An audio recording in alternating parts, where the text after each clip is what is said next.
Hi, my name is Mason Justino, and I'll be your host for this episode of The Helm. First off, I interviewed senior Diane Lee on her involvement in Key Club. She has really strong leadership skills and kind of controlling, but in a nice way. With the end of the year on the horizon for seniors, I decided to highlight one of the most successful seniors at PHS, Diane Lee. She has been in Key Club for 3 years and was the club's most recent president. I think that probably Diane, honestly, is probably one of the most hardworking people that I've had as a student. And also, when it comes to Key Club, she's probably the most dedicated individual that I've had to be president, be a part of Key Club over the last couple of years. She really steps up to the plate with everything that needs to be done. So incredibly hardworking, dedicated, compassionate, like all of those adjectives that you can describe awesome people with. That's what I would say Diane fits into those categories for sure. I think Diane has helped teach me that if you want to do something right, you have to really dedicate a lot of time and energy into something to make sure that it's done the way that you want it to be done, truly. Like, she has taken this idea of what she wants Key Club to be and has spent countless hours working in order to make it be exactly what it was, what she wanted it to be a year ago when she was elected to be president and went through that whole process. And so really, I think she really demonstrates what determination could potentially be if you put your mind to something and dedicate yourself to it as wholeheartedly as you possibly can. She has had a lasting impact on just membership in general, the focus of what Key Club is about, and really getting Key Club out there to be a serious, I don't want to say contender, I don't think it's about contending when it comes to club, but a serious contender with what we're doing here at Puyallup High School and really impacting our influence in the community. And it's because of Diane that's what it is, right? She put a lot of effort towards fundraising and wanting to make that a big part of what we do, a big impact on finding community service opportunities outside of what we've just been doing for the last 5-10 years even. And so I think she's dramatically changed the way that Key Club operates because of her efficiency, determination, and just ability to find where needs are and how we can fulfill those needs in the community. I think that Diane is a wonderful human being. I think just when it comes down to, we talk a lot about like student accomplishment, right, which is awesome, but beyond student accomplishment and her impact to Key Club and the community, she's just a great human. And so I think that that's something that we forget to talk about a lot of the time. And she's a great human being, compassionate and just likable and cares about other people, really wants to make sure that she's doing her best to impact her community in a way that can bring long-term effects and long-term positivity. And so I think that that's important to talk about. And she's an AP Research, AP Seminar, and just kills it in those AP classes too, which is awesome. Key Club is a student-led organization, and it's the largest and oldest one for high schoolers over the world. And essentially, there's lots of leadership opportunities through the organization, and we participate in a lot of service projects, so there's a lot of volunteering, but also you get to meet people through the club as well. So I joined my sophomore year. I was interested in participating in a lot of community service clubs, so Key Club just kind of seemed to like make sense for me to get involved with it. I joined, and then I started going to all the volunteer events, and then slowly I started to get more involved, and then I ran for officer positions, and that's how I became president. We help out our local Kiwanis Club a lot, and if you didn't know what Kiwanis is, it's like the adult version of Key Club, and they're kind of like our parent branch. So we help them out with the Santa Parade and the Daffodil Parades. We also do a lot of fundraising for charity stuff, so Pennies for Patients is something we've done every year for the Leukemia and Lymphoma Society. We also have donated to the Thirst Project and Kiwanis Children's Program. In my junior year, our Key Club district project was the Kiwanis Children's Cancer Program, and I started a fundraiser at the local skating rink at Skate Tiffany's. We held our first fundraiser, which is something that we didn't really do before, but I took on and I kind of led that project, and as a result, we were able to raise over $1,000 for the Kiwanis Children's Cancer Program. I think I'll miss meeting new people. Key Club is kind of like a special community. You're all kind of in it together to serve a common purpose, and I feel that that type of community I really couldn't find anywhere else throughout my high school experience. Diane plans on continuing her work through Circle K, a sister club to Key Club at the University of Washington, and plans on pursuing a career in nursing. This has been Mason Justino signing off for Viking Student Media. Next up, we have Luke Pruitt's 20 Questions with Olivia Ellingson. Hello and welcome to another segment of 20 Questions with a new guest star, Olivia Ellingson. How's it going, Olivia? Pretty good. All right, so we're going to ask you 20 questions, some that are serious and not so serious. Are you ready? Ready. What's your favorite position in softball? I would say outfield for sure. How long have you been playing softball? Probably since I was about 8 years old. That's when I started. And how long do you actually brush your teeth? Like 2 minutes. What's your best attribute about yourself? Probably like, I think I'm really funny, outgoing, like I'm not afraid to be myself.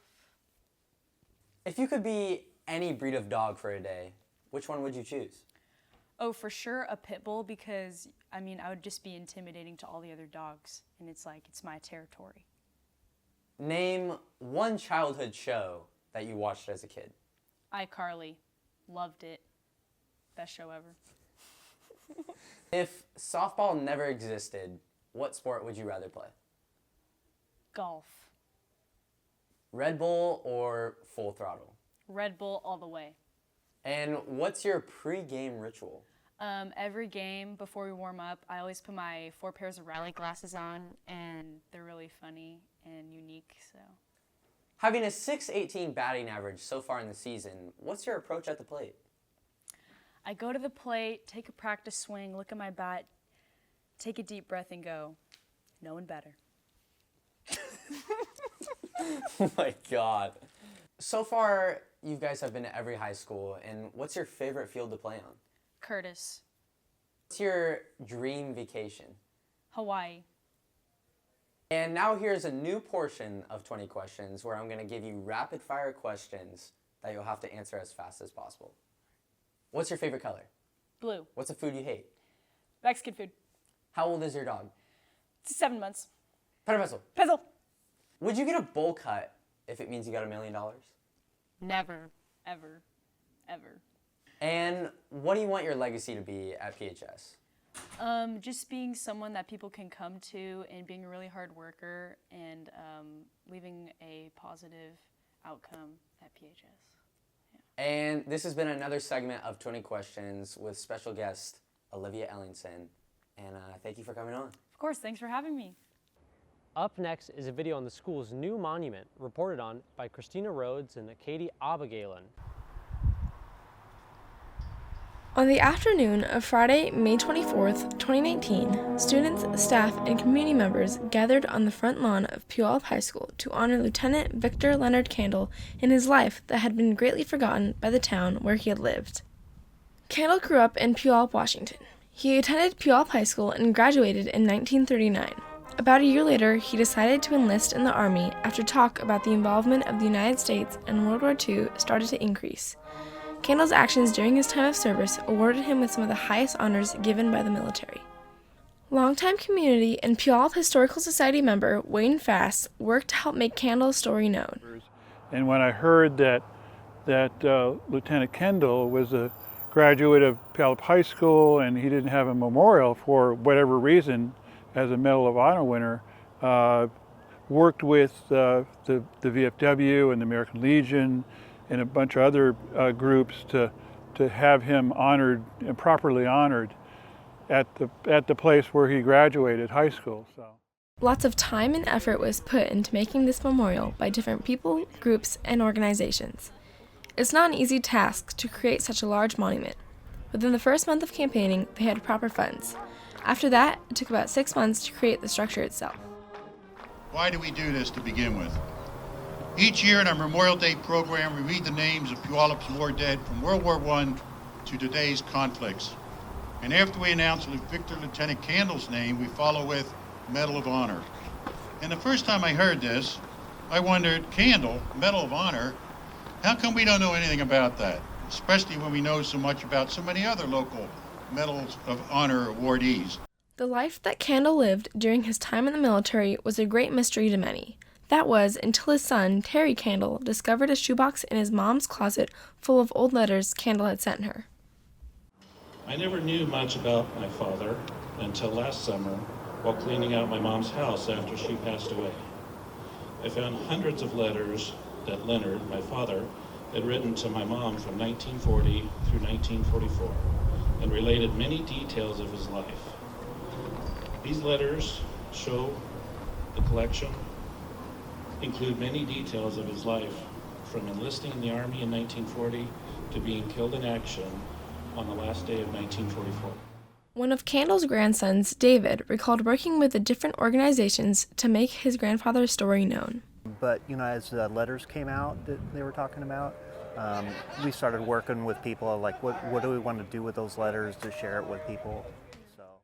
The noble acts that Candle committed on the day of his death led to his awarding of the Medal of Honor, the highest and most prestigious award given to any military member for acts of great courage. Although the Puyallup community mourned him at the time of his death, there's no lasting marker, monument, or any mention of him anywhere in the city he loved and really hoped to return to after the war. We are delighted to present this to you, Terry, and to Mr. Sunich, and thank you for the unveiling of this.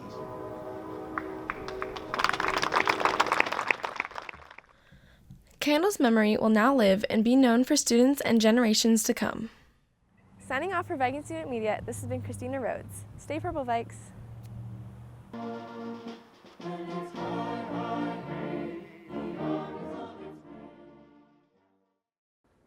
To end this year's last episode of The Helm, Aaliyah Bell did a personality profile on senior Brianna Meyer. Let's take a look. A student that stands out amongst many at Puyallup High School is Brianna Meyer, a senior who is very involved with school and the community and only wants to help others in the future.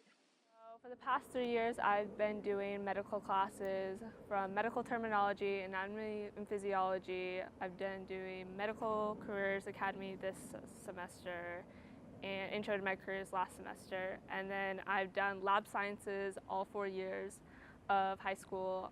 Plus, I've also done 3 years of art, I believe, because I did art 1 and 2, 2 and 3, 3 and 4, 9th grade year.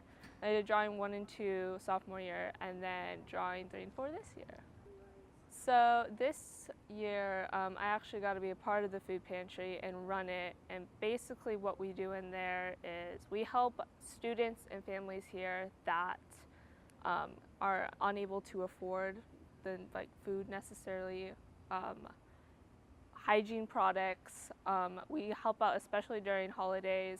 We donate boxes of food for them so they can have a family holiday meal. It's honestly something I've fell in love with, and I'm so grateful that I got the opportunity to do so because it feels like I have made a difference.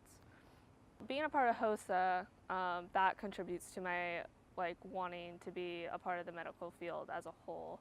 But I think getting the hands-on experience of dealing with people when they are not at their best state in mind applies to the medical field tremendously, because when you are caring for patients and people, especially in a medical setting, they aren't at their best and they need that emotional support and they need that extra help. And to be able to kind of apply what I've had this opportunity here will definitely benefit.